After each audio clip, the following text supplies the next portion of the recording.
السلام علیکم ورحمۃ اللہ وبرکاتہ۔ سامعین عزیز وقار، میں اولا مصطفیٰ اپنے چینل پیام اسلام سے آپ سے مخاطب ہوں۔ درس قرآن کے سلسلہ میں آج کا ہمارا سبق سورۃ النساء آیت نمبر 160 اور 161 پر مشتمل ہے۔ اعوذ باللہ من الشیطان الرجیم، بسم اللہ الرحمن الرحیم۔ فَبِظُلْمٍ مِّنَ الَّذِينَ هَادُوا حَرَّمْنَا عَلَيْهِمْ طَيِّبَاتٍ أُحِلَّتْ لَهُمْ وَبِصَدِّهِمْ عَنْ سَبِيلِ اللَّهِ كَثِيرًا وَأَخْذِهِمُ الرِّبَا وَقَدْ نُهُوا عَنْهُ وَأَكْلِهِمْ أَمْوَالَ النَّاسِ بِالْبَاطِلِ وَأَعْتَدْنَا لِلْكَافِرِينَ مِنْهُمْ عَذَابًا أَلِيمًا۔ یہودیوں کی بدکرداریوں کے سبب اللہ تعالیٰ نے بدبختی تا قیامت ان کا مقدر بنا دیا ہے۔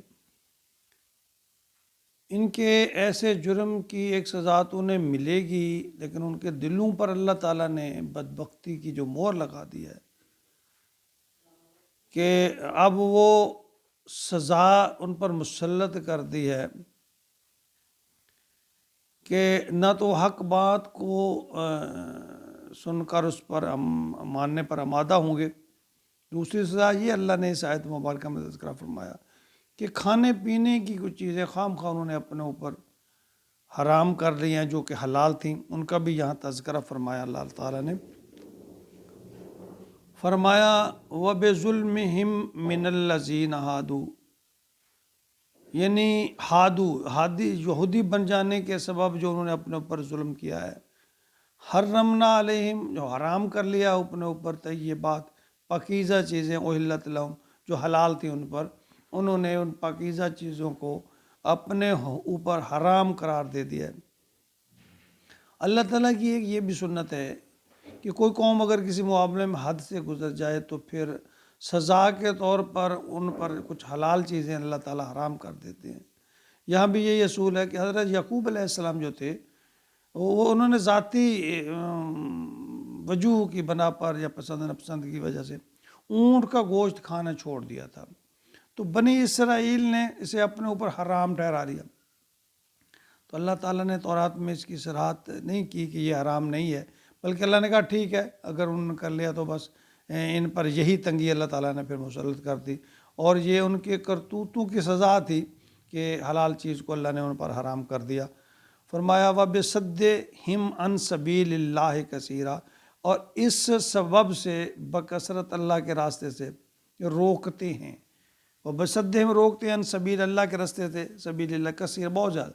یعنی یہ قوم نہ صرف یہ کہ خود اللہ کی راستے پر یا نیکی کے راستے پر یا صراط مستقیم پر چلنے کی کوشش نہیں کرتے، بلکہ لوگوں کو بھی اس راستے پر چلنے سے روکتے ہیں۔ اللہ فرماتے ہیں اس سبب سے پھر اللہ فرماتے ہیں میں نے ان کے اوپر جو ہے وہ چیزیں حرام جو حلال تھی وہ حرام قرار دے دی ہیں۔ وَأَخْذِهِمُ الرِّبَا، اور اس سبب سے کہ وہ سود کھاتے ہیں، وَقَدْ نُهُوا عَنْهُ، جب کہ اس سے انہیں منع کیا گیا ہے۔ یعنی ہر وہ کام جس سے انہیں منع کیا اللہ نے، انہوں نے یعنی اس بدبخت قوم نے، ایسی بیوقوف قوم ہے کہ انہوں نے اس کا جس کو اللہ نے منع کیا اس کو ضرور کیا ہے۔ شریعت موسوی میں سود حرام تھا، آج بھی حرام ہے شریعت، ان کی شریعت میں، لیکن انہوں نے اس حکم کا اپنا ایک من پسند مفہوم نکال لیا، جس کے مطابق یہودی آپس میں جو لین دین کرتے ہیں نا، ان میں انہوں نے سود کو حرام قرار دے دیا، جبکہ اگر وہ غیر یہودی سے کاروبار کرتے تو ان سے سود لینا انہوں نے جائز قرار دے دیا۔ یعنی عجیب ان کی منطق ہے۔ یعنی اس کی آل عمران کی آیت نمبر 175 میں اللہ تعالیٰ فرما رہے ہیں کہ یہودی جو کہتے ہیں نا لیس علینا فی الامیین سبیل، یہ امی یعنی امیوں کہتے سے نبی اکرم صلی اللہ علیہ وسلم کی امت کو، یہ امیین کے بارے میں ان پر کوئی گرفت نہیں ہوگی۔ یہ جو قوم ہے نا امی، ان پڑھ کہہ لیں یا امت محمدیہ کو امت امی بھی کہا جاتا ہے، تو ان کے بارے میں ان پر کوئی گرفت نہیں ہوگی۔ وہ ان سے جیسے لوٹ مار کریں، دھوکہ دیں، ان کے ساتھ جیسا بھی سلوک کریں، سود لیں ان سے، جو بھی کریں، اس بارے میں ان کی کوئی پکڑ نہیں ہوگی۔ وَأَكْلِهِمْ أَمْوَالَ النَّاسِ بِالْبَاطِلِ، اور اس سبب سے کہ لوگوں کا مال حق ہڑپ کر جاتے ہیں، کھا جاتے ہیں۔ وَآتَدْنَا لِلْكَافِرِينَ، اور ان میں سے جو کافر ہیں، مِنْهُمْ ان میں سے، عذابًا علیما، اللہ تعالیٰ ان کو دردناک عذاب دے گا۔ یعنی یہ جو قوم ہے اس کے بارے میں پھر اللہ تعالیٰ نے قرآن پاک میں سب سے زیادہ بنی اسرائیل کا ذکر ہے۔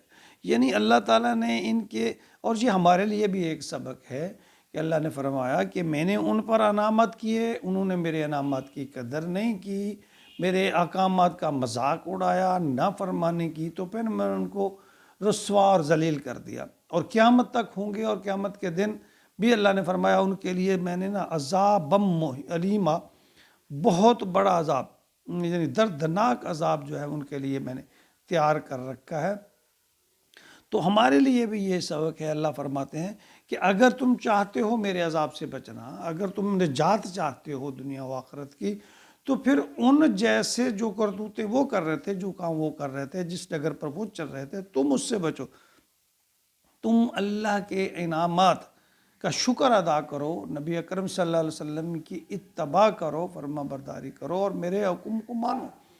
اگر تم ایسا کرو گے تو پھر تمہارے لیے انعامات ہیں۔ اگر نہیں، تم یہودوں کی ڈگر پہ چلو گے تو پھر ان کے لیے بھی ہے کہ ان کو سخت عذاب ہوگا۔ اور جو بھی، یہ اللہ کا اصول ہے کہ یہ دنیا دارالعمل ہے، جیسا جہاں عمل کیا جائے گا، جو جہاں بویا جائے گا وہی کاٹا جائے گا، اس کا ہی پھل ملے گا۔ اچھا ہوگا تو اچھا پھل ملے گا، اعمال اچھے ہوں گے، اللہ کی فرما برداری ہوگی، اللہ کے نبی کی اطاعت فرما برداری ہوگی، تو اس کا اچھا پھل ملے گا۔ اگر ہم وہی طریقہ جو بنی اسرائیل نے اختیار کیا وہ کریں گے تو پھر ہمارا جو انجام ہے، اللہ نہ کرے، اللہ نہ کرے، پھر وہی ہوگا۔ اللہ تعالیٰ ہمیں صراط مستقیم پر چلائے، اللہ اپنے محبوب کی اتباع اور فرما برداری نصیب فرمائے، اور اللہ ہمارے لیے صراط مستقیم کے رستے کھول دے، جس طرح کہ ہم نماز میں کہتے ہیں کہ ایاک نعبد و ایاک نستعین اہدنا الصراط المستقیم، اللہ ہمیں اس راستے کی طرف، صراط الذین انعمت علیہم، جن لوگوں پر تیرا انعام ہوا، غیر المغضوب علیہم، نہ کہ ان لوگوں تک، ان لوگوں کا راستہ جنہیں تو نے گمراہ کیا۔ تو اللہ ہمیں صراط مستقیم پر چلائے تاکہ ہم سرخرو ہو سکیں قیامت کے دن، اللہ اور اللہ کے رسول ہم سے راضی ہو جائے۔ آمین یا رب العالمین۔